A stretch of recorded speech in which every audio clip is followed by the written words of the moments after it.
बातमीपत्रामध्ये आपलं पुन्हा एकदा स्वागत। मुंबई महापालिका शाळांचा शैक्षणिक दर्जा वाढवण्यासाठी दरवर्षी कोट्यवधींचा खर्च करते। मिळालेल्या माहितीनुसार एका विद्यार्थ्यामागे 60,000 रुपयांचा खर्च केला जातोय, पण तरीही पालिकेच्या शाळांमधील विद्यार्थ्यांच्या संख्येत घट होते। त्याचबरोबर नापास विद्यार्थ्यांचीही संख्या वाढते। प्रजा फाउंडेशनतर्फे करण्यात आलेल्या सर्वेक्षणात ही माहिती समोर आली आहे। महापालिकेचं आपण जर बघितलं तर वार्षिक बजेट जे आहे ते 2600 करोडचं बजेट आहे। प्रत्येक मुलापाठी महापालिका जवळजवळ 60,000 रुपये स्पेंड करते। त्याचबरोबर जर बघितलं तर ड्रॉपआउट जर बघितला तर ड्रॉपआउट गेल्या 5 वर्षात वाढलाय।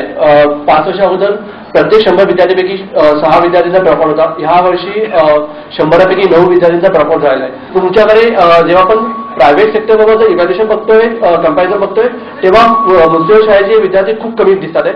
पण जेव्हा त्यांचेच स्कूल इन्स्पेक्टर्स इन्स्पेक्शन रिपोर्ट भरतात आहे किंवा सीसीचे फॉर्म भरतात आहे, त्यामुळे त्यांचे विद्यार्थी खूप चांगले दिसतात आहे। हे क्लिअर मॅच करत नाहीये। ग्राफिक्सच्या माध्यमातून पाहूयात मागच्या 2 वर्षांमध्ये पालिका शाळेतली एकूण विद्यार्थी संख्या आणि नापास विद्यार्थ्यांची संख्या। एका वर्षात पालिकेच्या शाळांमधील विद्यार्थ्यांची संख्या 4,630 नी घटलेली आहे। 2011-12 मध्ये विद्यार्थ्यांची संख्या होती 4,000।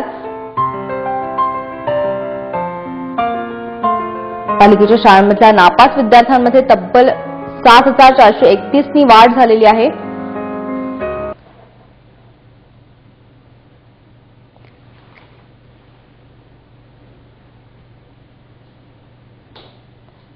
पुढच्या